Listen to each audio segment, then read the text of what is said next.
જય સંવિધાન, જય ભારત બધા મિત્રોને. લાઈવ થવાનું મહત્વનું કારણ એ કે આજે એક ન્યૂઝ જોયા કે આગામી દિવસોમાં પોલીસ કોન્સ્ટેબલની ભરતી આવી રહી છે.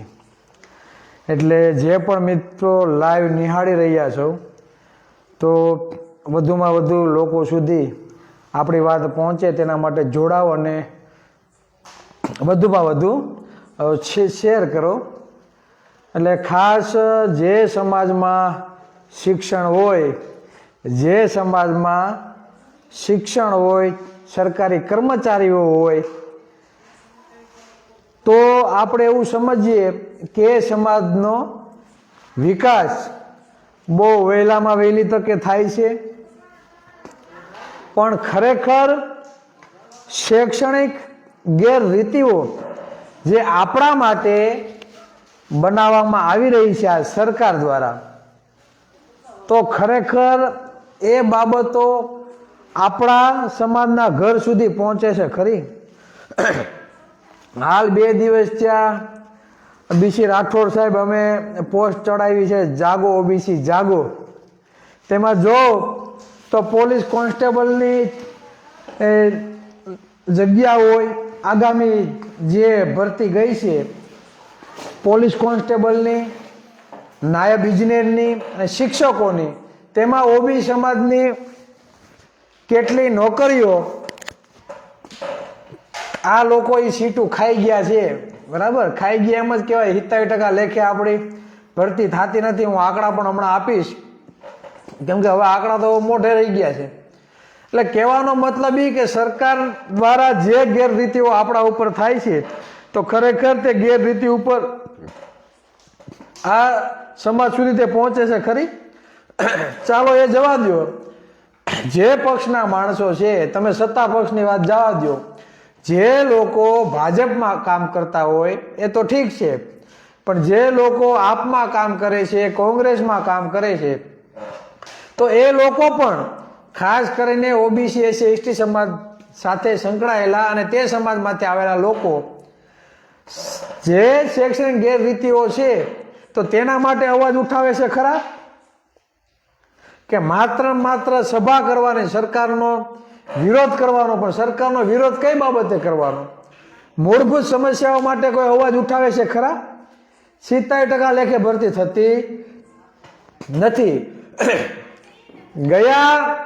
ગઈ ભરતીમાં 12,000 કોન્સ્ટેબલની ભરતી હતી.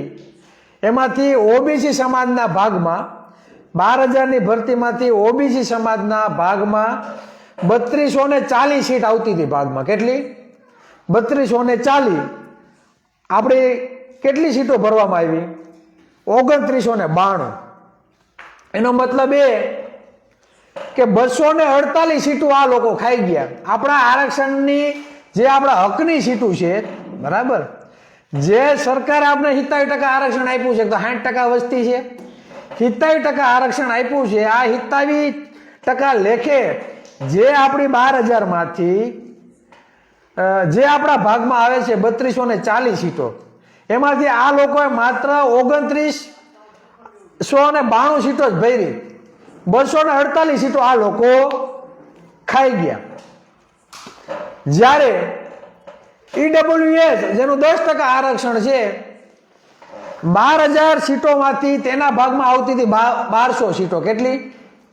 1200 સીટો એના ભાગમાં આવતી હતી. ભરી કેટલી ખબર?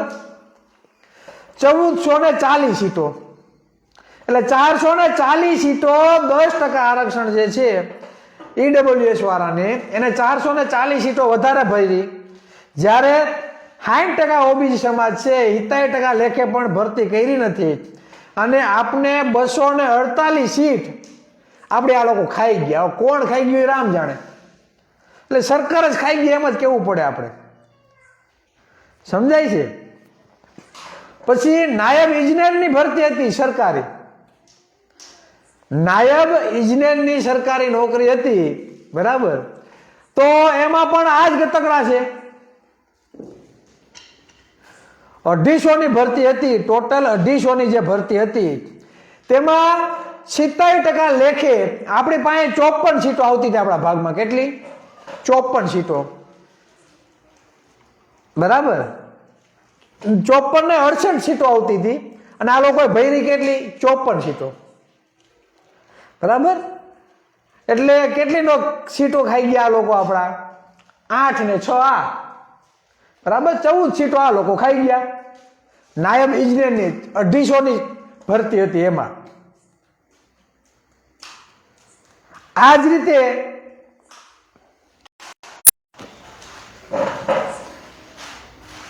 રીતે તેમાં 10% ઈડબ્લ્યુએસ ને 250 સીટમાંથી તેના ભાગમાં માત્ર 25 સીટો આવતી હતી. કેટલી?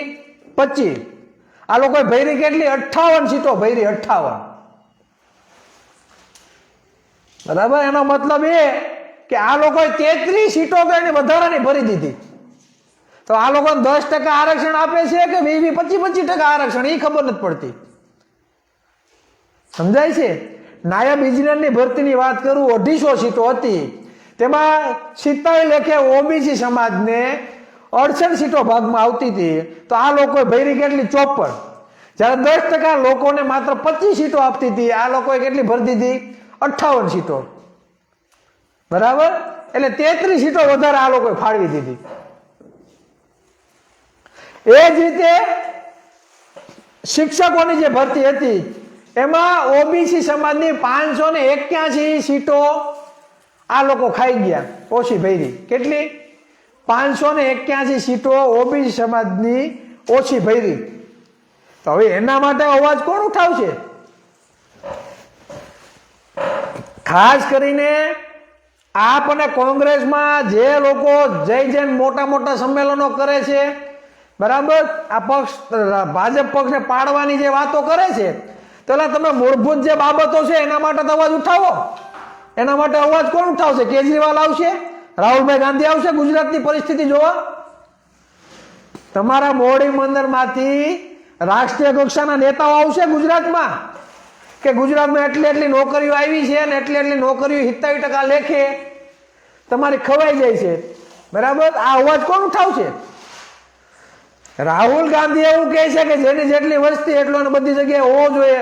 તો રાહુલ ગાંધીને કહેવામાં થાય કે કોંગ્રેસના જે આયાત તમે જેને હોદ્દા આપ્યા છે, જે લોકો કોંગ્રેસની કમાન્ડ સમાવે, જેની હાથમાં છે કમાન્ડ, તો આ લોકોને બુદ્ધિ તો આપો કોક કે કયા મુદ્દા ઉપર તમારે લડવું. તમે એમ કહો ને કે નામ પાડીને કે આહિર, ભરવાડ, રબારી, હુઈ, હુતાર, મિસ્ત્રી, દરજી, બાબર, સથવારા, મોચી, આ જે કોળી ઠાકોર ને જે આ ઓબીસી સમાજ છે, તો આ ઓબીસી સમાજની એટલી નોકરીઓ ભાજપના રાજમાં એક તો વસ્તી પ્રમાણે આરક્ષણ આપવામાં નથી આવતું અને 70% છે તો 70% લેખે ભરતી થતી નથી. તો એના માટે અવાજ કોણ ઉઠાવશે? અમારે ઉઠાવવાનો અવાજ? હે? રાજકીય પક્ષોમાં તમારે રહેવાનું છે, મણગા તમારે મારવા અને અવાજ અમારે ઉઠાવવાનો? અમે તો ઉઠાવશું જ કે અમે જે સમાજમાંથી આવીએ છીએ, બરાબર, તો એ સમાજનું લોહી અમારામાં છે ને એની અમને પીડા છે, એટલે અમે તો અવાજ ઉઠાવવાના જ છીએ.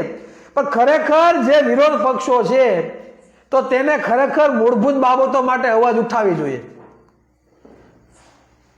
જેને ટિકિટની બીક છે, બરાબર, કે આને સામે કેમ ન બોલવું, મોવડી મંડળ સામે કેમ અમારો અવાજ ઉઠાવવો, એટલે આ બધી તકલીફ છે. મારો કહેવાનો જે તાત્પર્ય છે કે નહીં એ છે કે તમે કોઈ પક્ષમાં જઈને પક્ષના ગુલામ ના બનો.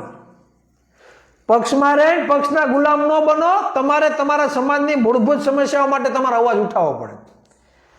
હું કાંઈક બોલી તો મારા પક્ષનો મોવડી મંડળ મને કાંઈ કહે તો એ પટ્ટા ન પહેરાય, એ પટ્ટા ઉતારીને કચરામાં ઘા કરી દેવાય.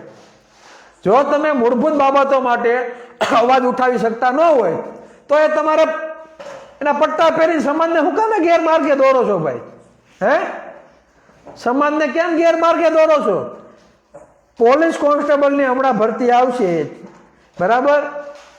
હવે ક્લાસ 4 ની નોકરીમાં તમારી સીટો ભાગમાં નથી આવવા દેતા ક્લાસ 4 માં, તો તમને આઈપીએસ અધિકારી કઈ રીતે બનાવશે આ લોકો? આ વિચારવાનું. તમારી કંડક્ટરની નોકરી જો ખાઈ જતા હોય પટ્ટાવાળાની ખાઈ જતા હોય, ક્લાસ 4 ની નોકરીઓ ખાઈ જતા હોય, તો તમને ક્લાસ 1 અધિકારી કઈ રીતે બનાવશે? પછી કેવો કે અમને ધોકા માર્યા, ઓલા એસપી ઓર્ડર આવ્યો, જાઓ ટોળું કાબુ કરો, કોણ છે? તો કોળી ઠોકો, મજા આવે એમ ઠોકો, ઘરમાં ઘરીને ઠોકો, પથ્થર મારો કરો. આ ઓર્ડર કોણ આપશે? તો ઓર્ડર એ જ આપશે. કેમ કે ગઈ ભરતીમાં તમારી 248 સીટો ખાઈ ગયા.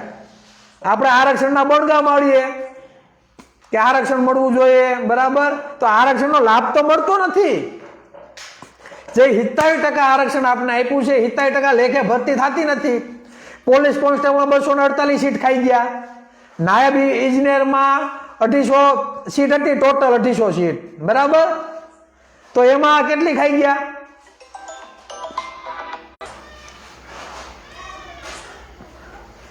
એટલે કહેવાનો મતલબ ઈ કે 25 સીટોમાંથી આ લોકોને 68 સીટો આપી દીધી, 58 સીટો આપી દીધી, 33 સીટો તો વધારે ભરે 250 સીટોમાંથી. વિચાર કરો તમે, 10% આરક્ષણ છે, 25 સીટો એના ભાગમાં આવે, તો આ લોકોએ 58. મિત્રો લાઈવ થાવ ને ત્યારે ફોન આવે છે, તો એના માટે મારે શું કરવું નહીં, મને કોઈક માર્ગદર્શન આપજો.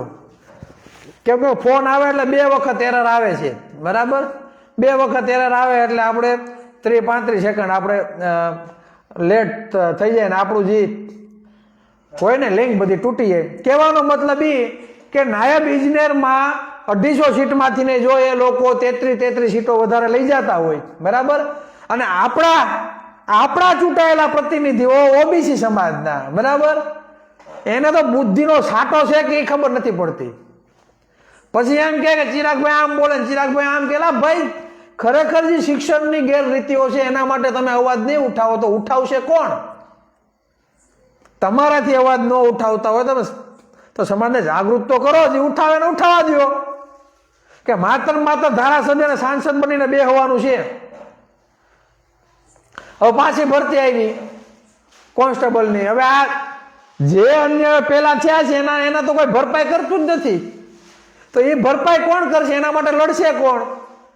હાઈકોર્ટમાં રીટ કોઈ દાખલ નથી કરી. કોઈ ધારાસભ્ય સાંસદે એવું કીધું કે તમારે એટલી નોકરીઓ ખાઈ જાય, હાલો ભાઈ પૈસા હું આપું, હું પક્ષ સામે નહીં બોલું, પણ છોકરાઓ તમે જાઓ, આવ્યો ફલાણા એડવોકેટ, તમે જાઓ હાઈકોર્ટમાં રીટ દાખલ કરો કે વસ્તી પ્રમાણે આપને આ ગેરરીતિઓ થાય છે, તો તમે કોર્ટમાં દાખલ કરો, તમે અવાજ ઉઠાવો, તમે આવેદન પત્રો આપો. આવો કોઈ, મને તો કોઈ ધારાસભ્ય એવો મળ્યો નથી ફોન કરીને એવું કીધું હોય કે ચિરાગભાઈ ભઈલા અમે ભાજપમાં છીએ તો અમને પ્રોટોકોલ નડે છે, અમે અવાજ નહીં ઉઠાવી શકીએ. તો ભઈલા તું અવાજ ઉઠાવે છે કે બીજા આગેવાનો ઉઠાવે છે, તો તમે તમારે ઉઠાવો. તમારે ક્યાંય ઘટતું કારકતું હોય તો અમને કહેજો. આવું કોઈ મને હજી સુધીમાં કોઈ કીધું નથી. અને ખરેખર આપણી વાત ઘર ઘર સુધી પહોંચતી નથી. અને ઘણા લોકો તો આમાં કોમેન્ટ કરતા બીવે છે. હું ઓબીસી સમાજના રાજકીય આગેવાનને કાપતો હોય, ભાજપની કાપતો હોય, આમાં કોમેન્ટ કરવી હોય ને તો બીવે કે આમાં કોમેન્ટ કેમ કરવી, શેર કેમ કરવું. વસ્તી પ્રમાણે આપણું કોઈ જગ્યાએ પ્રતિનિધિત્વ નથી. આપણે આપણા રાજકીય આગેવાનો મોટા કરીએ છીએ, બરાબર, પણ એને ઓલા હારા ખાતા આપતા નથી. આ બધો ખેલ જ્યાં થાય ને સત્તા ઉપરથી થાય. કેમ કે આપણો મુખ્યમંત્રી નહીં, આપણો ગૃહમંત્રી નહીં, આપણે સારું ખાતું નહીં, ગોળ સેવા આયોગ પસંદગીનું આખું, બરાબર, એ આપણી પાસે નહીં. આપણો કોઈ એનામાં કબજો નહીં. કબજો કેની પાસે? આ લોકો પાસે. જી સવાણો કહેવાય, જી ઈડબ્લ્યુએસ કહેવાય. આપને ઈડબ્લ્યુએસ વાળાથી વાંધો નથી, 10% આપે તો 10% લઈ જાય. પણ 10%માંથી 25 સીટોમાંથી 58 સીટો લઈ જાય તો આ કેમનું સહન કરવાનું ભાઈ? અને આપને કેટલી સીટો કાપી નાખે? આવે 68, નાયબ ઇજનેરમાં આપણા ભાગમાં આવે છે 68, ભૈરી કેટલી? 54 સીટો. તો કેટલી ખાઈ ગયા? 14 સીટો ખાઈ ગયા 250 સીટોમાંથી. કોન્સ્ટેબલની 12,000ની ભરતી હતી, તો 248 સીટો આપણી ખાઈ ગયા. વારંવાર આંકડા બોલવાનું કારણ એ કે આ લોકો જે લાઈમાં જોડાય કે નહીં તો એને પાછું માલુમ થાય કે ખરેખર કેના માટે આપણે લાઈવ થયા છીએ. તો આ બધી વાત ઘર ઘર સુધી પહોંચાડવા માટે આપણી પાસે સોશિયલ મીડિયા જે કેવું માધ્યમ છે કે અહીંયા બેઠા બેઠા આપણે 10 10 15 15 20 હજાર કે લાખો લોકો સુધી આપણે આપણી વાત પહોંચાડી શકીએ. અહીંયા આપણે કોઈનો હક છીનવવાની વાત કરતા નથી. આપણે અહીંયા હક છીનવવાની વાત કરતા અમે જે અવાજ ઉઠાવ્યો ને આખા સમાજ માટે ઉઠાવીએ છીએ. અહીંયા ધારાસભ્ય કે સાંસદ બનવા માટે નહીં, અને જેને ધારાસભ્ય ને સાંસદ બનવું છે ને ઘરે બેઠા છે, બરાબર. વિરોધ પક્ષમાં કામ કરે છે, પણ આ બાબતે કોઈ એના પક્ષને એમ નહીં કે આપણે વિરોધ પક્ષમાં છે ને ઓબીસી ને એટલો અન્યાય થાય છે કે હાલો અમારા હાથમાં માઇક આવ્યું તો હાલો આ બાબતે હું 2 શબ્દ બોલું. ખેડૂતના બળગા મારશે બધી. હવે જે જાહેરાત કરવા નથી સરકારે કરી દીધી, હવે તમને બીજું કાંઈ પાંચ્યું આપવાના નથી સરકાર.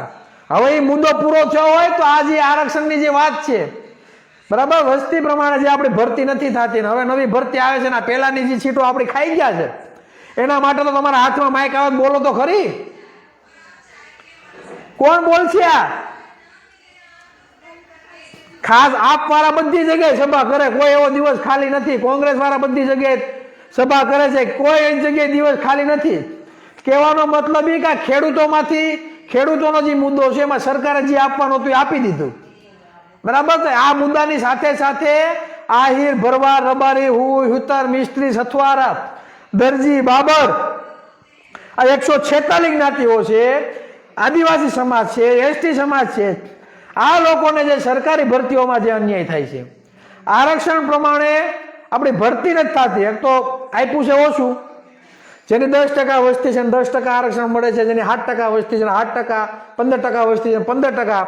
એક આ જ ઓબીસી સમાજ છે જેને 60% વસ્તી છે, છતાં એની 70% આરક્ષણ આપ્યું છે ને 70% લેખે ભરતી થતી નથી. અગાઉની ભરતીમાં 12,000 કોન્સ્ટેબલની ભરતી હતી, એમાંથી આપને 3240 સીટો ભાગમાં આવતી હતી. ભૈરી કેટલી? 2992. 248 સીટો આ ખાઈ ગયા. નાયબ ઇજનેરની 250 સીટોની ભરતી હતી, એમાં આપણા ભાગમાં 68 સીટો આવતી હતી. ભૈરી કેટલી? 54. ખાઈ ગયા કેટલા આ લોકો ખાઈ ગયા? 14 સીટો ખાઈ ગયા. એ જ રીતે શિક્ષકોની જે ભરતી હતી, બરાબર, બમ્પર ભરતી જે નીકળી હતી, એમાં 581 સીટો આ લોકો ખાઈ ગયા.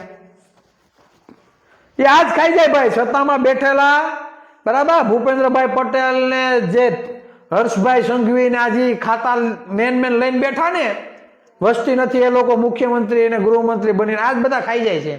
કેમ કે ગોળ સેવા આયોગ પસંદગીનું ખાતું હર્ષમુખ પટેલ પાસે છે, કોઈ ભરવાડ પાસે નથી, રબારી પાસે નથી, આહિર પાસે નથી, કોળી ઠાકોર પાસે નથી, પ્રજાપતિ પાસે પણ નથી. કોની પાસે છે? હર્ષમુખભાઈ પટેલ પાસે.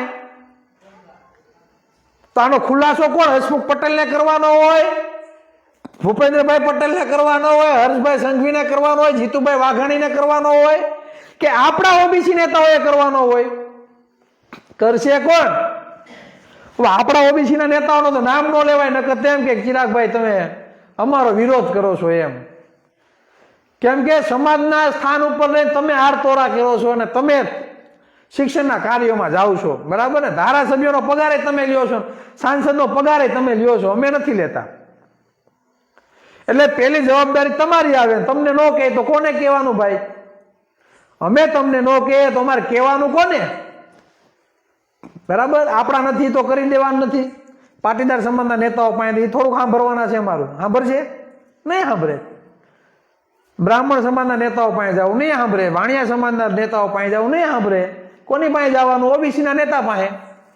તો હવે એને તો મને એવું લાગે કે એના છોકરાઓને સરકારી નોકરીની કદાચ જરૂર નહીં હોય, પણ જે આપણા સમાજમાં 70% લોકો જે મજૂરી કામ સાથે જોડાયેલા છે, જે દાડીએ જાય છે, જે ભાગ્યા રાખે છે, બરાબર, સામાન્ય પરિવારમાંથી આવે છે, આમના દીકરા દીકરીઓનું શું?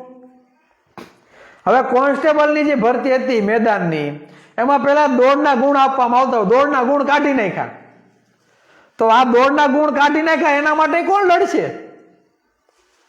દોડના ગુણ કાઢી નાખ્યા એટલે ખાલી દોડવાનું, તમારે ખાલી દોડવાનું, માર્ક નહીં.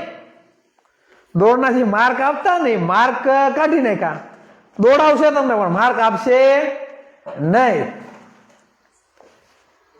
પછી ગવર્મેન્ટ નોકરી હવે તમારે લેવી હોય તો હવે તમારે ગ્રેજ્યુએશન બરાબર કોલેજના 3 વર્ષ કમ્પ્લીટ હોવા જોઈએ, ત્યારે તમે કોઈ સરકારી નોકરીમાં તમે ફોર્મ ભરી શકશો, ઘણી નોકરીઓમાં બરાબર. તો આના માટે હવે કોણ અવાજ ઉઠાવશે, કહેવાનો મતલબ એ છે.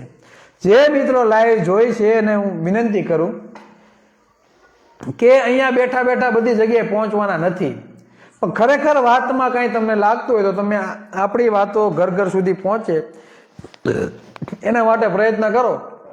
તમારા બાળકોની નોકરીઓ ખાઈ જાય છે, તમારા બાળકોના ભાગનું જે બજેટ આવે છે બરાબર આ સરકાર દ્વારા બરાબર, આ ભૂપેન્દ્રભાઈ પટેલની સરકાર હોય કે રૂપાણી સાહેબની પોતે સ્વર્ગવાસ થઈ ગયા એમની જ્યારે પણ સરકાર હતી બરાબર, ત્યારથી અત્યાર સુધીમાં ઈડબ્લ્યુએસ વાળાને 2000 કરોડની ફાળવણી કરી છે. કેટલી? 2000 કરોડ ઉપરની.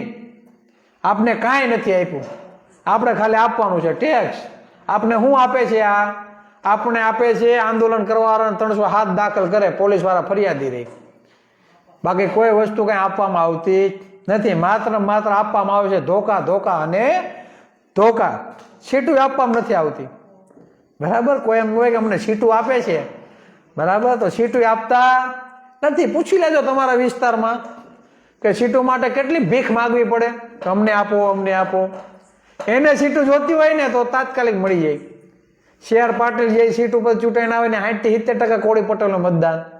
મજૂરામાંથી હર્ષભાઈ સંઘવી ચૂંટાઈને આવે, કોળી પટેલોનું સૌથી વધારે મતદાન.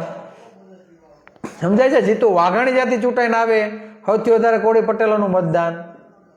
આ જ રીતે ઘણી બધી એવી સીટો છે બરાબર, સૌથી વધારે મતદાન આપણું છે, પણ આપને ભોજ્યોભાઈ કોઈ પૂછવા વાળું છે નહીં.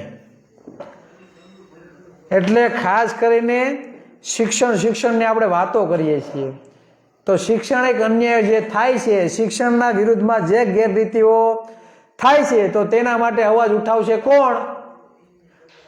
આપણા મતના જોરે એવા લોકો રાજકીય રસોડામાં કબજો કરીને બેઠા છે, એના લોકો માટે સારું સારું ભોજન બનાવે છે ને પછી પીરસે છે ને આપને શું આપે? આપને શું આપે? આપને કાંઈ નહીં ભાઈ બરાબર. આપણું કોઈ ભોજ્યો ભાઈ પૂછવા સારું નથી બરાબર. એટલે કહેવાનો મતલબ કે વાસ્તવિકતા સમજો બરાબર, અને ખોટા લોકોની વાંહે પટ્ટા પથરવા જાઓ ને તો તમારા પટ્ટા પડી જાય. સમજાય? ખોટા આગેવાની વાંહે જો પટ્ટા પાથરવા ગયા, હાલો ભાઈ, હાલો ભાઈ, હાલો ભાઈ કરીને આ પટ્ટા પાથરવામાં આપણા પટ્ટા પડી જાય. આવનારી પેઢીને 8-10 હજારમાં કે 5,000માં છે ને દાડિયું જવાનો જ વારો છે. કોઈ પ્રાઇવેટ કંપનીમાં વજન ઉચકવાનો જ વારો છે. કેમ કે ક્લાસ 4ની નોકરી તમારા ભાગમાં નથી આવતી, પછી IAS IPS અધિકારીની તો વાત જ ક્યાં કરવી. હમણાં તમે જોયું હશે બરાબર, એક સમાજ દ્વારા 39 કંઈક IAS IPS અધિકારીઓ UPSC ક્લિયર કરાવ્યું છે. વિચાર કરો તમે. હવે એના પ્રમાણમાં આપણા કેટલા IAS IPS અધિકારી આમ ગણો જોઈએ, ગેઢામાં ગણાય? નામ આમાં નાખજો કોઈ IAS IPS અધિકારી ગુજરાતમાંથી, કોઈ કોળી ઠાકોરનો દીકરો હોય, કોઈ OBC નો દીકરો હોય તો આમાં કોમેન્ટ કરજો કે ફલાણો છે બરાબર. અને પછી તમે એમ કહો કે આ જગ્યાએ અમારા ભાઈનું સરઘસ કાઢ્યું, ઓલી જગ્યાએ ધોકા માર્યા, તો એ ધોકા જ ખાવાના વાળા છે. કેમ કે તમારી મૂળભૂત સમસ્યા માટે અવાજ ઉઠાવવો પડે રાજકીય આગેવાનો. એ રાજકીય આગેવાનો વિધાનસભામાં અને સંસદમાં જઈને નિંદર કરે છે બરાબર, મોજ શોખ કરતા છે. મને એવું લાગે એના છોકરા છોકરીઓ વિદેશમાં ફરશે, વિદેશમાં ભણવા જાય. અમારા બાબુ દાદા કે એમ એની ગાડી બદલ છે, લાડી બદલ છે, પગના જોડા હારા બદલ છે. આપણો એ કે પગમાં કે સ્લીપર નહીં વેતી કે આ લોકો રહેવા દે નહીં. અને આ વાસ્તવિકતા છે. હમણાં 2 બનાવ મારી પાસે આવ્યા. ખરેખર આપણે યુનિટીમાં, હું નામ નહીં દઉં ગામનું નામ, મેં TDYરે પણ વાત કરી. એક ગામમાં કોળી સમાજના 7 મકાન પાડી દીધા, 5-5, 6-6 ફૂટ કે 2-2 ફૂટ આગળ કાઢેલા હોય ને. અને એ ગામમાં 50% કોળી, 40-50%. બરાબર. કોળીના બીજા બધા ઘર આમ જોતા હતા, ઓલા મકાન પડતા હતા ને આપણા ભાઈઓના, તે બધા આમ જોતા હતા. સરપંચ બીજા સમાજનો, બરાબર, અન્ય સમાજ, અને તલાટી બીજા સમાજનો.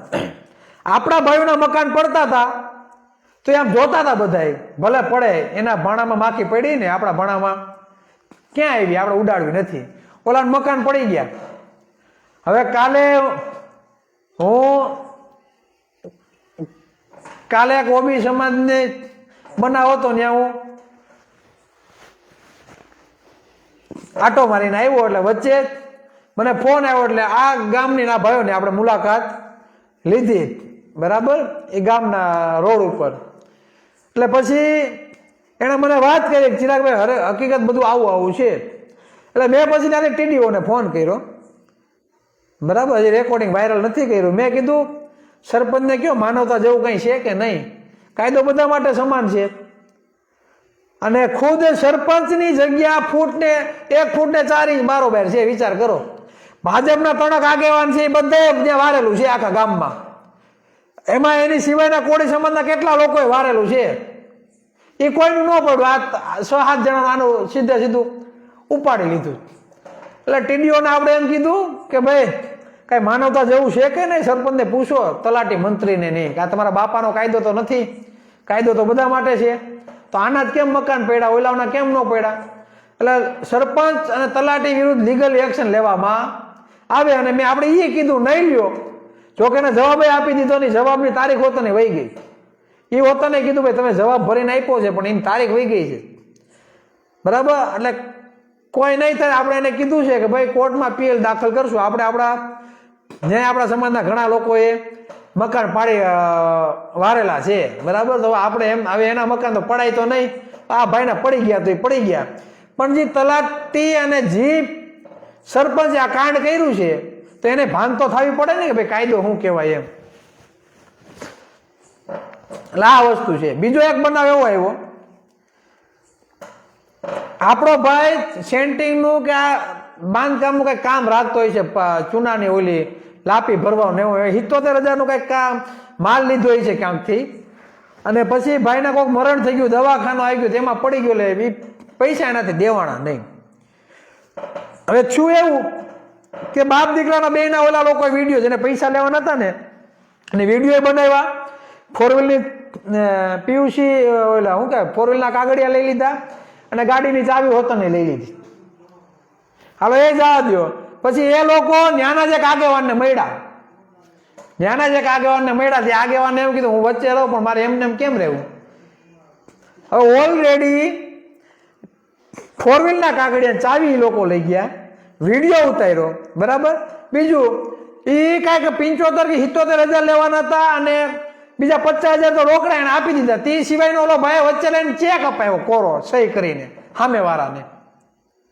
અને હવે એ લોકો વ્યાજ હોતને માગે છે. આ બનાવ આવ્યો છે આજની તારીખમાં. હવે હું આગળ આગેવાનનું નામ લઉં ને કંઈક બોલું તો એમ થાય કે હવે એટલે કામ ન થતું હોય તો મારું કહેવાનું છે કે તમે પાસ કરી દો કે ભાઈ અમારાથી થાય એમ નથી. પણ 25-27,000 કોરા છે કપાવાના, 25-27,000 કોરા છે કપીને કોડીને પતાવી દેવાનો. એટલે સમજો ભાઈ, કામ ન થાય તમે પાસ કરી દો ને ભાઈ, તમારા ન થતું હોય તો. અને 27,000 ક્યાં મોટી રકમ છે, એટલે એનું તને કામ થઈ જાય કોઈ પ્રશ્ન નથી, બરાબર. એ તો જેને કરેલા જેવા કર્મ હોય છે એ તો એને ભોગવવા પડશે, આજે નહીં તો કાલે. એટલે કહેવાનો મતલબ એ છે કે બધી જગ્યાએ આવું જ છે, બરાબર, પીડાય છે. એટલે કહેવાનો મતલબ એ છે કે તમારો કોઈક ઉપયોગ કરીને વહી જાય છે, તમારે કાયદાકીય રીતે તમારે જાગૃત થવું નથી, તમારે થોડીક હિંમત નથી બતાવી, તમારે થોડુંક છે ને બારોબાર આવવું નથી. હવે આ મકાન પાડી નાખ્યા ને 3 વખત નોટિસ આપી હતી, વિચાર કરો. હવે એને ખબર ન પડે કે મારે ક્યાં જવું, શું કરવું, શું નહીં. કહેવાનો મતલબ એ છે કે કાયદાકીય રીતે થોડાક જાગૃત થાવ, અંદરથી ડર થોડોક કાઢો, નીડર બનો, અને ક્યાં લડવું છે 5 માણસને પૂછો ને જ્યારે સમસ્યા હોય ત્યારે. તમે અંદરો અંદર પીડાઈ રાખો તો એનું કંઈ થવાનું નથી. અને બધું કાંઈ કોઈ સામાજિક આગેવાન નહીં કરી દે, થોડીક તો તમારે હિંમત રાખવી પડે, બરાબર. તમને અન્યાય થતો કરો ને પીઆઈ ને ફોન, તમારા વિસ્તારના નો લેવાતો ત્યાં એસપી ને ડાયરેક્ટ ફોન કરો કે અમને આ રીતે તકલીફ છે, અમારે એટલું એટલું લઈ લીધું છે, વિડીયા ઉતાર્યા છે, કોરો ચેક લઈ લીધો છે, કરો ફરિયાદ. ન લેવાય તો અમને કયો. આ થાય કેવું કઈ કરવું નથી, સીધું આમ થાય છે. કહેવાનો મતલબ એ છે કે અમે કોઈ વસ્તુની ના નથી પાડતા કે ભાઈ નથી કરવું, પણ તમે તમારી રીતે તો એક્ટિવ થાવ. અને જે લોકોના કામ આવે, જ્યાં તકલીફ પડે ત્યારે સમાજ યાદ આવે, પછી બધા ભૂલી જાય. મને તો લાગતું નથી કે હું લાઈવ કરું, અમારી વાતો સમાજ લગી પહોંચાડતા છે કે નહીં પહોંચાડતા એ ખબર નથી. એ આમાં કોમેન્ટ કરે છે કે નથી કરતા, મને તો દેખાતા નથી જેના જેના કામ કર્યા છે એ. એટલે કહેવાનો મતલબ જ્યારે જરૂર પડે ત્યારે સમાજનો ઉપયોગ માત્ર ન કરો. સમાજની વાસ્તવિકતા લોકો સુધી પહોંચાડવા માટે અમે જે આ ગળા ફાડીએ છીએ ને, બરાબર, તો એ લોકો સુધી પહોંચાડો. ઘણા લોકો એમ કહે છે કે ચિરાગભાઈ બોલવાથી કાંઈ ન થાય, બરાબર, તો ભાઈ તમે મને કહો છો કે બોલવાથી કાંઈ ન થાય, તો જે લોકો રાજકીય પક્ષમાં ઘરી ગયા છે, જે લોકો ધારાસભ્ય બની ગયા છે, સાંસદ, તો એને કહો ને ફોન કરીને. મારાથી મારી જેટલી શક્તિ છે, અમારા સંગઠનની જેટલી તાકાત છે, એટલું કામ અમે કરીએ છીએ. ગમે જ્યારે લાઈવ થાવ ત્યારે 15-20 હજાર 25 હજાર કોક વિડીયો લાખ 3-4 લાખ લગી પૂગ્યા છે, બરાબર. 3 દી પહેલા મેં એક વિડીયો મૂક્યો, બરાબર, અત્યારે 60,000 લગી લોકો જોયું છે. તો આ સારી જ બાબત કહેવાય ને કે 60,000 લગી આપણી વાત તો પૂગે છે. આજ નહીં તો કાલે જાગશે તો ખોરી, આજ નહીં તો કાલે જાગશે તો ખોરી. એટલે કહેવાનો મતલબ એ છે લોકો વાસ્તવિક રીતે જાગૃત થાવ, બરાબર. ઘણી બધી એવી સમસ્યાઓ આવે છે કે લોકો પીડાય છે, શું કરવું ખબર નથી પડતી. ખ્યાલ આવ્યો? એટલે સમજો. અને બને ત્યાં લગી ગમે ત્યારે કોઈ ક્રિમિનલ મેટર હોય કે બીજું કોર્ટ મેટર હોય તો પહેલાં આપણા સમાજનો એડવોકેટ રાખતા શીખજો. સમજાય છે? આપણા સમાજનો એડવોકેટ રાખતા શીખજો અને શીખજો. પછી કોર્ટ કચેરીમાં હોતા નહીં છે ને, બધું આમ લોલ હાલે. પછી તકલીફ પડે એટલે આવે પાસે, ચિરાગભાઈ આમ નામ છે, કાંઈ રિઝલ્ટ નથી, પૂછીએ કયો એડવોકેટ છે, તો આપણા સમાજનો ન હોય, એ પાછો બીજો રાખીને બેઠો હોય, મજા આવે પૈસા લેતો હોય. તો પૈસા તમે એને દો છો તો તમારે એને ભી કરવાની હોય. તો આ પેલા બુદ્ધિ નથી હાલતી કે આપણો સમાજ નો કેસ હોય તો આપણે આપણા સમાજના જ વ્યક્તિને આપીએ, આપણે બીજાને હું કેમ લાઈન કરવા જાવ છો? આપણા સમાજમાં ઘણા બધા એડવોકેટ છે, આપણા સમાજમાં ઘણા બધા એડવોકેટ છે. એકને પૂછો, બેને પૂછો, 3 ને 5 6 વ્યક્તિને પૂછો, જ્યાં તમને મજા આવે, સારું લાગે એને તમે કેસ આપો, તો કાંઈક છે ને રિઝલ્ટ મળશે. આ મારું કહેવાનું છે. એટલે વાત જે કોન્સ્ટેબલની એક્ઝામ આવે છે, પહેલાં તો નોકરી ખવાઈ ગઈ. અને આ 2018નો જે પરિપત્ર હતો જીઆરનો, એ તો મને એવું લાગે કે આ સમાજ ભૂલી ગયો લાગે. જીઆરનો જે પરિપત્ર હતો, બરાબર, કાળો કાયદો આપણે એને જેને કહ્યું છે, જે ઠરાવ આ ભાજપ સરકારે કર્યો હતો, બરાબર ને, આપણા બધા હુતા હતા. જ્યારે જીઆરનો ઠરાવ થયો ને ત્યારે આપણા બધા હુતા હતા, એને ખબર નહોતી કે જીઆર એટલે શું, આ શું છે એમ. પછી 72 દિવસ લગી આંદોલન કર્યું. પછી ઓલા ફોટા વાયરલ છે ને નામ જોગ ધારાસભ્યોના, ત્યારે ખબર પડી કે જીઆર એટલે તો આવું છે, આ તો આપણું આરક્ષણ ખતમ કરવા માટેનું ઓયલું છે એમ. હું કહી દઉં જીઆર એટલે હું, જીઆરનો ઠરાવ એવો હતો કે આરક્ષણનો નિયમ છે કે સૌથી વધારે મેરિટ હોય તો પેલા જનરલમાં ભરવામાં આવે, પછી અનામત કોટા ભરવાના હોય. તો આ જીઆર એવો હતો, બહેનોમાં જ ખાલી આ લોકોએ મૂક્યું હતું ટેસ્ટિંગ કરવા માટે. જો આમાં હાલી જાય ને તો પછી બીજા બધા એમાં ઠોકી બેહાડવું એમ, પણ હાલ્યું નહીં. આંદોલન થયું ને એટલે કોર્ટમાં ફરિયાદ દાખલ થઈ એટલે આ જીઆર એવો હતો કે સૌથી વધારે મેરિટ આવે ને તો એને ઓપન કેટેગરીમાં નહીં નાખવાનું, એને ક્યાં નાખવાનું, એની કેટેગરીમાં મૂકી દેવાનો. મતલબ થાય એવું કે આપણું મેરિટ જે મહિલાઓનું છે હાઈ લેવલે જાય, નીચેની જેટલી પણ બહેનો હોય બધી સાયણો માણીને બધી નીકળી જાય. સમજાય? આ તો જીઆરનો કાયદો, અને આ કાયદો આ જ સરકારમાં ઘડાનો હતો. અને આપણા બધા મોભીઓ જેને કહેવાય ને, એ બધા એમ બેઠા હતા. હવે એને પૂછતા છે આ લોકો કે નહીં પૂછતા, એને રીતે બધું ઠરાવ કરાવી નાખતા છે, રામ જાણે. આ ગોબા કેવા કે અક્કલ મઠ્ઠા કેવા કે હું કેવું એ ખબર નથી. અને તોય આપણે રાજીના રે, તોય એને બધા હાર તોડા કરવાના, બધે બોલાવાના. સાંભળો, કોઈ પ્રશ્ન નહીં પૂછવાનો. પ્રશ્ન પૂછો તો તમે ખોટા, પ્રશ્ન પૂછવાના નહીં કોઈને. હું કામે કે બધા ઉપરથી ઉતરેલા છે, ઉપરથી બધા છે ને આવેલા છે બધા, એટલે એને પ્રશ્ન નહીં પૂછવાનો.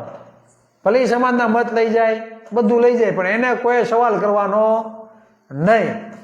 એટલે આ ઓબીસીના જે પણ ખોટા આગેવાનો છે ને એની વાત કરું છું, બરાબર. આવા ડફા ડફોડિયા જેટલા પણ ઓલા શબ્દો વાપરે એના માટે એ ઓછા છે. કહેવાનો મતલબ એ છે કે આરક્ષણનો મૂળભૂત અધિકાર સમજો. આ દેશમાં બંધારણ સર્વોપરી છે અને બંધારણ એવું કહે છે કે જેની જેટલી વસ્તી એટલો એનો બધી જગ્યાએ અધિકાર, બરાબર. ભૂપેન્દ્રભાઈ મુખ્યમંત્રી હોય, હર્ષભાઈ સંઘવી ગૃહમંત્રી કે ઉપમુખ્યમંત્રી હોય, એનો મતલબ એવો છે કે ઈડબ્લ્યુએસ વાળાને સૌથી વધારે 10% હોય તો એનાથી વધારે આરક્ષણ આપી દેવાનું, અને 60% ઓબીસી સમાજને 70%, ને એમાં 70માંથી કાપી નાખવાની. પોલીસ કોન્સ્ટેબલમાં 248 સીટો કાપી નાખી. નાયબ ઇજનેરની 250 સીટો હતી, એમાં આપણા ભાગમાં 68 આવતી હતી, તો 54 ભરી 14 કાપી નાખી. એ જ જગ્યાએ ઈડબ્લ્યુએસ વાળાને 10% લેખે કોન્સ્ટેબલની માં 1200 સીટ આવતી હતી, તો ભરી કેટલી? 1440. 440 સીટો વધારે ભરી દીધી. નાયબ ઇજનેરમાં 25 સીટો એના ભાગમાં આવતી હતી, તો કેટલી ભરી દીધી? 58 સીટો. 33 સીટો વધારે ભરી દીધી. એ જ રીતે શિક્ષકોની ભરતીમાં તો 580 ઉપર સીટો આપણી ઉલાડ નાખી. તો આના માટે અવાજ કોણ ઉઠાવશે? અને ખાસ કરીને હું વિરોધ પક્ષના જે પણ નેતાઓ છે, જે પણ યુવાનો છે ને કહેવા માંગુ કે ઓબીસીના આરક્ષણ માટે લડો. કેન્દ્ર સરકાર, સુપ્રીમ કોર્ટની ગાઈડલાઈન છે કે કેન્દ્ર સરકાર ક્યારેય રાજ્ય સરકાર ઉપર હસ્તક્ષેપ કરશે નહીં. જે રાજ્ય સરકાર જેટલું આરક્ષણ આપવું હોય ને એ આપી શકશે એમ. તો આને હું પેટમાં દુખે છે, સમજાય છે? ખાતા તો મળતા નથી, હોદા હારા મળતા નથી, હવે આપણી નોકરીઓ ખવાય છે, બરાબર. હરી ભજો, હરી ભજવાથી ને કઈ નહીં થાય ભાઈ, લડવું પડે. લડશો ને તો હરી રાજી થાય, તો રામાપીર રાજી થાય. લડ્યા વગર કઈ નહીં થાય. તમારા ગામના ઘરથી એક વ્યક્તિ જો સરકારી નોકરી લાગે ને તો રામાપીર બાપા રાજી થાય, તો હરી રાજી થાય, જો તો કૃષ્ણ રાજી થાય. નકર તો દાડિયું કરવાના જ વારા છે, સમજાય છે? એટલે આપણા માટે જે અધિકારો આપ્યા બાબા સાહેબ આંબેડકરે, આપને અધિકારો મળે ને એના માટેથી કાયદા મંત્રીમાંથી રાજીનામું આપી દીધું. કોણ ઇતિહાસ વાંચે છે? અને એ આપને આરક્ષણ ન માટે એના માટે કયા કયા નેતાઓએ આપણો વિરોધ કર્યો ને એ આપણા લોકોને ખબર નથી, છતાં આપણે એને પૂજીએ છીએ અત્યારે. આ કડવી વાસ્તવિકતા છે. એટલે એ જ વસ્તુ કે જે સમાજ પોતાનો ઇતિહાસ નથી જાણતો તે સમાજ ક્યારે ઇતિહાસ બનાવી શકતો નથી. દરેક લોકો પીડાય છે. અમે જાય છીએ, અમે હમણાં કેટલા ઓબીસી સમાજના લોકોને અમે મળીએ છીએ, બધા લોકો પીડાય છે. પણ યુનિટી ક્યારે બને ને એની રાહ અમે જોઈએ છીએ, બરાબર. ભરવાડ સમાજ હોય, આહિર સમાજ હોય, પ્રજાપતિ સમાજ, જે મોટા સમાજ ઓબીસીમાં છે એની વાત કરું, સથવારા સમાજ હોય, કોળી ઠાકોર સમાજ હોય, જેની પાસે જાઓ ને તમે, બરાબર, બધા લોકો પીડાય છે, બધા લોકો જ્ઞાતિવાદનો ભોગ બને છે, બરાબર. બધા લોકોને પીડા છે. કહેવાનો મતલબ બી કે હવે બધા ભેગા થાવ. મુઠ્ઠી પર લોકો આપણા ઉપર શાસન કરે છે. ઘણા લોકો આપણે રાજકીય આગેવાનો વિશે બોલીએ તો ઘણા લોકો એમ કે ચિરાગભાઈ બહુ બોલે કે, તો હું તમને માલુમ થાય કે અમે ભાજપના જે સાંસદ હોય એને મળેલા છે, ધારાસભ્યને મળેલા છે અંદર ખાને. એવું કે 10% લોકો ઉપર ત્યાં 90% રાજ કરે. વિચાર કરો. તો તમે અમારો વિરોધ કરવાના કોણ? જે રાજકીય આગેવાનો ખુદ એમ કહે છે કે અમારું ભોગ્યું ભાઈ કોઈ પાલતું નથી અમારું, બરાબર, 10% લોકો ઉપર 90% રાજ કરે છે, તો તમે સલાહ દેવાના કોણ અમને? બરાબર. તમે જ એની પછડી પકડીને હાલો છો ને. એ જ સત્તા ઉપર બેઠેલા, સત્તામાં હારા હારા હોદ્દેદારો એવું કહે છે કે 10% લોકો ઉપર 90% રાજ કરે છે. તો કહેવાનો મતલબ કે જે સમાજનો વિરોધ પક્ષ મજબૂત ને એને સરકાર કંઈક આપે છે. પાટીદાર ઓછો વિરોધ કરે છે ભાઈ સરકારનો? નથી કરતા. છે બધું એની પાસે. ઉદ્યોગપતિઓ છે, શિક્ષણ ધામો બને છે, હોસ્પિટલો બને છે, યુનિવર્સિટીઓ બને છે, મેડિકલ કોલેજો બને છે, મુખ્યમંત્રીઓ એના બને છે, હારા હારા ખાતા બને છે, મળે છે. જોયું ને તમે મીડિયામાં 60% ઓબીસી સમાજ એક બાજુ હોય બતાવવામાં અને પાટીદાર સમાજ એક બાજુ હોય. જો કેટલા ખાતા મળે છે, છતાંય પક્ષની છે ને ભાજપ સરકારની મજા આવે એમ પોતેડે છે. અને આપણે ભાજપ સરકારનો આપણે વિરોધ કરીએ તો આપણો વિરોધ કરવાવાળા ઊભા થઈ જાય. એનો મતલબ એ કે એના દ્વારા તમારા ઘરના રોટલા હાલતા હોય એવું લાગે. આ સત્તા પક્ષ દ્વારા તમારા ઘરની તાવડી હાલતી હોય ને એવું લાગે જો તમે એમના વિરોધ કરતા હોય તો. એટલે કહેવાનો મતલબ એ છે કે એ બધા ભાજપ કોંગ્રેસ આપમાં બધા બહાર મળીને સમાજના અધિકારો માટે અને સમાજની વાસ્તવિકતા માટે લોકો સાથે મળીને રાજનીતિ કરે છે. તો તમે એક થઈ જાઓ ને ભાઈ, દિવસના નોખા નોખા લડતા હોય ત્યાં લડો ને, અહીં બધા ભેગા થઈ જાઓ, તમને શું વાંધો છે? તમે ન બોલી શકતા હોય તમે બોલીએ છીએ, અમને સપોર્ટ કરો. આમંત્રણ તો કોક દી કાપો કે ચિરાગભાઈ તમને બહુ જોઈએ છે, બહુ સાંભળીએ છીએ સોશિયલ મીડિયામાં, આવો આવો થોડુંક અમને હોતો ને કયો ખરેખર ક્યાં અન્યાય થાય છે. અમે તમને બે હાથ જોડીને કહીએ કે હાલો અમે તમારી પાસે આવીએ ને એટલી જગ્યાએ અન્યાય થાય છે, તમે ન બોલો તો અમે બેઠા છીએ, હાલો આ સમાજ માટે કુરબાન થવા માટે તૈયાર છીએ, જેલમાં જવા માટે તૈયાર છીએ. બાકી જે આપણે હકનું ખાઈ જાય એને આજે મૂકવાનું નથી ને કાલે મૂકવાના નથી. બરાબર? કોઈ કાદુ મકરાણી છે જ નહીં આયા ભાઈ. આ દેશમાં બંધારણ છે સર્વોપરી છે અને બંધારણમાં સમાનતા મહાન છે આપણા માટે. અને આપણી થાળીમાંથી કોઈ આપણો મોઢામાંથી કોળીઓ જૂટવીને લઈ જાય તે તો આજે સહન ન થાય અને કાલે પણ ન થાય. બરાબર? અને યુવાનોને કહું, જે યુવાન ખરેખર વાસ્તવિક રીતે જાગૃત થયો હોય તો એને કહેવા માંગુ કે ખરેખર અન્યાય સામે અવાજ ઉઠાવો. બરાબર? જો તમે અન્યાય સામે અવાજ નહીં ઉઠાવો તો આપણી આવનારી પેઢી ગુલામીમાં જાશે ને જાશે, કોઈ રોકી નહીં શકે. કેમ કે યુનિટીમાં જે તાકાત છે, બરાબર, એ બીજા એક પણમાં નથી. બસ ઘણી બધી ચર્ચા થઈ ગઈ એટલે ખાસ જો કે ઓલરેડી હાઈકોર્ટમાં પિટિશન દાખલ કરેલ છે. બરાબર? પણ કહેવાનો મતલબ એ કે જે મત લઈને બેસી ગયા છે એ ટણપાઓને કહે કોણ? ઓબીસી સમાજના, એસસી એસટી સમાજના, કે ભાઈ સમાજની નોકરીઓ ખોવાઈ જાય છે તેના માટે અવાજ તો ઉઠાવો. એટલે વાહવાહી લૂંટાવા કરતા સમાજને વાસ્તવિક રીતે જાગૃત કરો. ન કરી શકતા હોય તો જે ઉઠાવે એને સપોર્ટ કરો, તો જ સમાજને ક્યાંક ફાયદો થશે. બરાબર? આ તો થાય કેવું કે ફલાણાનું મોટું નામ છે તો હાલો આપણે એના દર્શન કરી આવ્યા છે મળી આવીએ. એનાથી સમાજમાં કોઈ ક્રાંતિ નથી થવાની ભાઈ. ક્રાંતિ કરવી હોય તો અધિકારો માટે લડવું પડે ને. લડે કોણ? જે નીડર હોય ને એ જ લડી શકે. ક્રાંતિ કરવા માટે ક્રાંતિકારી વિચારોની જરૂર પડે. માય કાંગલાઓથી ક્રાંતિ આજે ન થાય અને કાલે પણ ન થાય. બસ વધારે વાત નહીં કહેતા. ખરેખર વાતમાં કોઈ વાસ્તવિકતા લાગતી હોય તો આ વિડીયો ઓબીસી સમાજ સુધી અને ખાસ કરીને આપણા સમાજના નેતાઓ સુધી પહોંચે તેવો પ્રયત્ન કરો. જય સંવિધાન, જય ભારત.